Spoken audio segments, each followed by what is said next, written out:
नमस्ते सदा वत्सले मातृभूमि। हम लोग बात करने जा रहे हैं मोहम्मद शहाबुद्दीन की।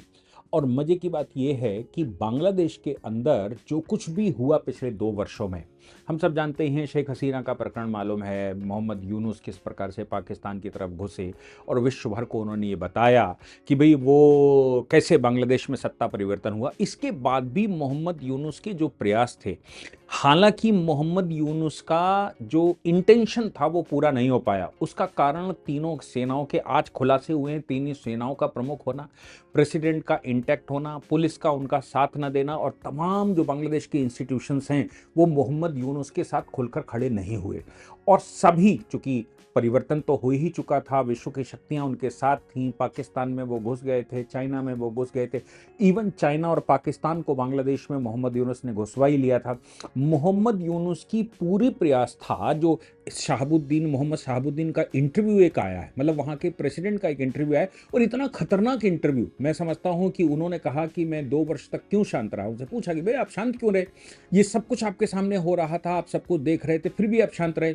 तब उन्होंने कहा कि मैं कॉन्स्टिट्यूशन के लिए शांत था क्योंकि मुझे रिप्लेस करने की पूरी जुगाड़ बनाई गई थी, सेना अध्यक्षों को रिप्लेस करने की पूरी कोशिश की गई थी, न्यायाधीशों से को रिप्लेस करने की कोशिश की गई थी। ऐसे बहुत सारे प्रयास बांग्लादेश में हुए।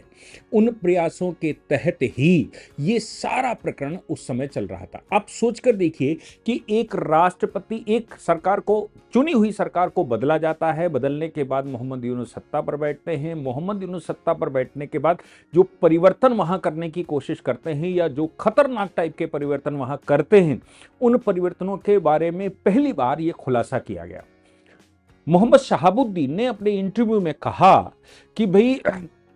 मोहम्मद यूनुस के बैठने के बाद कोई भी कॉन्स्टिट्यूशनल प्रक्रिया नहीं अपनाई गई, राष्ट्रपति को इररिलेवेंट कर दिया गया। राष्ट्रपति की जो फोटो हुआ करती थी, तमाम तरह की एम्बेसियों में राष्ट्रपति की फोटो लगती है विश्व भर में, और ये तो प्रोटोकॉल है सभी देशों की, जो राष्ट्रपति होते हैं या जो वहाँ के अध्यक्ष होते हैं या वहाँ की जो सरकार होती है, सरकार का नेतृत्व जो कोई भी कर रहा होता है उसकी फोटोएं सारी एम्बेसियों में लगती हैं। विश्व भर की एम्बेसियों से उनकी फोटो हटा दी गई, ऐसा उन्होंने आरोप लगाया। इसके अलावा जो बांग्लादेश की वेबसाइट, सरकार की वेबसाइटों में से मोहम्मद शहाबुद्दीन की फोटो हटा दी गई। ये पहला प्रयास हुआ। इसके अतिरिक्त उन्होंने कहा कि मैं अभी वो तो बताऊंगा कि उनको रिप्लेस करने का और सेनाओं का क्या खेल चला। उससे पहले जो बात सामने आ रही है वो उन्होंने ये कहा कि भाई बांग्लादेश के उस समय के जो भी ये एडवाइजर बैठे, 15 से 20 विजिट इन्होंने विदेशों में गल्फ कंट्रियों की करी। और गल्फ कंट्रियों की इतनी सारी विजिट करने के दौरान ना तो एको बार हमसे मिलकर गए और ना ही वहां से लौट कर आने के बाद मिले। जबकि प्रोटोकॉल ये है कि जो राष्ट्राध्यक्ष विश्व में विजिट करता है वो लिखित रूप से अपनी रिपोर्ट सबमिट करता है राष्ट्रपति के सामने, भले ही वो फॉर्मेलिटी क्यों नहीं होती है, क्योंकि वो सरकार में होता है, वो सरकार चलाता है, वो मेजोरिटी में होता है, उसकी ही बात ही फाइनल होती है, इसमें कोई शक नहीं। लेकिन फिर भी ये उनकी जिम्मेदारी बनती है कि वो जाते समय मेरे संज्ञान में बात डालते, प्रेसिडेंट बीइंग ए प्रेसिडेंट मेरे संज्ञान में बात डालते, और लौटकर आने के बाद विजिट में क्या हुआ ये प्रेसिडेंट को बताना जरूरी है, क्योंकि फॉर्मली जो सरकार है बांग्लादेश की वो प्रेसिडेंट की सरकार है, प्राइम मिनिस्टर की सरकार नहीं होती। प्राइम मिनिस्टर करता धरता होता है, प्राइम मिनिस्टर के पास पूरी पावर होती है, सरकार के पास पूरी पावर होती है, लेकिन सरकार प्रेसिडेंट की ही कही जाती है। हमारे भी ऐसा ही होता है, सरकार प्रेसिडेंट की कही जाती है। इसलिए प्रेसिडेंट को बिना संज्ञान लिए ये सारे काम होते रहे। फिर उन्होंने कहा जितने इंटरनेशनल एग्रीमेंट हो रहे थे,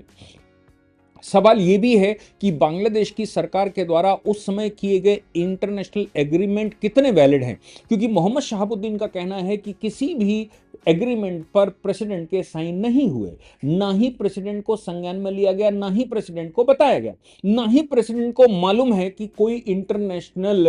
वो हुए। इसके अतिरिक्त जो बजट पास किए गए, इसके अतिरिक्त जो वहां ऑर्डर किए गए, गवर्नमेंट के जियो पास किए गए, गवर्नमेंट के ऑर्डर किए गए, फिर बदलाव किया गया, इन किसी में भी प्रेसिडेंट का हाथ नहीं है, किसी में भी प्रेसिडेंट को संज्ञान में नहीं लिया गया। यहां तक कि विदेशों से जब प्रेसिडेंट के इनविटेशन आए, कतर और कुछ देशों के उन्होंने नाम बताए कि वहां से मेरे लिए इनविटेशन आए, तो उन इनविटेशंस में जो जवाब लिखा गया यहां से सरकार के द्वारा, ये लिखा गया कि प्रशासनिक कामों में बहुत व्यस्त हैं और इसलिए वो इंटरनेशनल विजिट पर नहीं जा सकते, उनकी इंटरनेशनल विजिटें रोकी गई। खैर, मोहम्मद यूनुस अगर इतना कर रहे थे तो समझ में आता है कि मोहम्मद यूनुस प्रेसिडेंट को रोक रहे होंगे, इसलिए रोक रहे होंगे क्योंकि वो पुरानी सरकार के टाइम पर प्रेसिडेंट चुने गए। लेकिन आगे जो उन्होंने कहा कि एक फॉर्मर जज से मोहम्मद यूनुस मिले, सुप्रीम कोर्ट के पूर्व न्यायाधीश से जब वो मिले तो उन्होंने उनको कहा कि मोहम्मद शहाबुद्दीन को हटाकर आपको राष्ट्रपति बनाया जाएगा, आप हमारी बात जितनी हम बताएं उतनी माननी है, और तमाम तरह की सीक्रेट बातें उन्होंने डिस्क्लोज करते हुए कहा कि पूर्व न्यायाधीश को कन्विंस करने की कोशिश करी जब उन्होंने कहा कि प्रेसिडेंट का पद बहुत बड़ा होता है और प्रेसिडेंट कॉन्स्टिट्यूशनल हेड है, प्रेसिडेंट के पद पर इस समय कोई डिफंक्ट पोजीशन नहीं है, प्रेसिडेंट को हटाना उचित नहीं होगा, प्रेसिडेंट को बदलना उचित नहीं होगा, इसलिए हम आपका यह आग्रह स्वीकार नहीं कर सकते। दूसरी बात यह भी है कि मैं रिटायर्ड जज हूं, इसलिए मैं अपनी गरिमा को बनाकर रखना चाहता हूं, मैं इस मामले में नहीं पड़ना चाहता, इसलिए प्रेसिडेंट को वैसा ही बैठे रहने दो। जबकि प्रेसिडेंट मोहम्मद शहाबुद्दीन का कहना यह है कि जब ये जो सरकार बैठी वो मेरे ही इस दस्तखत से बैठी थी, यानी कि जब शेख हसीना यहां से गई और ये मोहम्मद यूनुस का जो अपॉइंटमेंट था वो मेरे दस्तखत से हुआ, यानी कि प्रेसिडेंट के दस्तखत से ये सरकार बनी, ये मंत्रालय भी प्रेसिडेंट के दस्तखत से बना। और बताइए, हमको ही रिप्लेस करने की बात कही गई। सेनाओं के अध्यक्षों ने इनसे भेंट करी, क्योंकि सेनाओं का अध्यक्ष भी प्रेसिडेंट होता है। तो सेना अध्यक्षों का कहना यह था कि बांग्लादेश पूर्ण रूप से बर्बाद हो चुका है, पूर्ण रूप से खत्म हो चुका है, मोहम्मद यूनुस किसी दूसरी दिशा में बांग्लादेश को ले जा रहे हैं, इसलिए आपको यहां से त्याग पत्र नहीं देना है, आपको यहां से, आप इररिलेवेंट है लेकिन बैठे रहिए, आपका बैठना अति आवश्यक है, क्योंकि आपका इस्तीफा हो गया तो सेना प्रमुख के नाते, सेना के कमांडर इन चीफ होने के नाते हम सब डिफंक्ट हो जाएंगे, इसलिए आपका बैठा रहना अति आवश्यक है। बाकी तीनों सेनाओं के अध्यक्षों ने, प्रेसिडेंट, उनका कहना है कि तीनों सेनाओं के अध्यक्षों ने उनसे बात करी और बात करके उन्होंने उनको कहा कि भाई देश में जो कुछ चल रहा है हम सब मिलकर, मोहम्मद यूनुस, चूंकि रास्ता बदल चुका है, सरकार बैठ चुकी है, बांग्लादेश की स्थिति बहुत नाजुक है, विदेश नीति इस समय बहुत खराब स्थिति में है, इंटरनल डिस्टर्बेंस बहुत बड़ा है और इकोनॉमी बांग्लादेश की सरवाइव कर रही है। बांग्लादेश, अगर आपने इस्तीफा दे दिया तो मोहम्मद यूनुस के हाथ में सेनाओं की कमान भी पहुंच जाएगी, और मोहम्मद यूनुस ने अगर कोई टोटो प्रधान राष्ट्रपति बिठा दिया, यानी कि कोई अपना प्रधानमंत्री राष्ट्रपति बिठा दिया, तो ऐसी पोजीशन में ना तो चुनाव आगे होने देंगे, ना ही देश में नई सरकार इलेक्ट होगी, ना ही देश में कोई अच्छे काम होंगे, और ना ही देश में कोई निर्णय ऐसे हो सकेंगे जो कि मोहम्मद यूनुस को रिप्लेस कर सके। इसलिए शांति से चुनाव होने तक इंतजार करिए, चुनाव का परिणाम देखिए, सरकार डेमोक्रेटिक तरीके से चुनी जाए वो बैठा दीजिए, तब तक शांत रहिए। किसी भी प्रकार का डिस्प्यूट मोहम्मद यूनुस के साथ खड़ा करना इस समय ठीक नहीं है, उनको कॉन्स्टिट्यूशन और कॉन्स्टिट्यूशनल पोजीशन समझाना भी ठीक नहीं है, और उनको उनके दायित्व बताना भी ठीक नहीं है, और खुद अपने पद से इस्तीफा दे देना भी ठीक नहीं है। इसके अतिरिक्त राष्ट्रपति ने जो और आगे खुलासे किए, उन्होंने कहा कि मोहम्मद यूनुस की सरकार ने इतने गड़बड़ करके रखे हैं जिनका खुलासा होना अति आवश्यक है। मोहम्मद यूनुस ने 2 वर्ष में बांग्लादेश के अंदर बहुत सारे अनैतिक कार्य किए हैं, इन अनैतिक कार्यों की जांच होनी चाहिए और मोहम्मद यूनुस के ऊपर एक इन्वेस्टिगेशन बैठना चाहिए कि वो देश को कहां ले जा रहे थे। क्योंकि मेन बात जो बांग्लादेश की है, बांग्लादेश में कुछ जमायतें इस्लामी और कुछ लोगों को छोड़ दीजिए,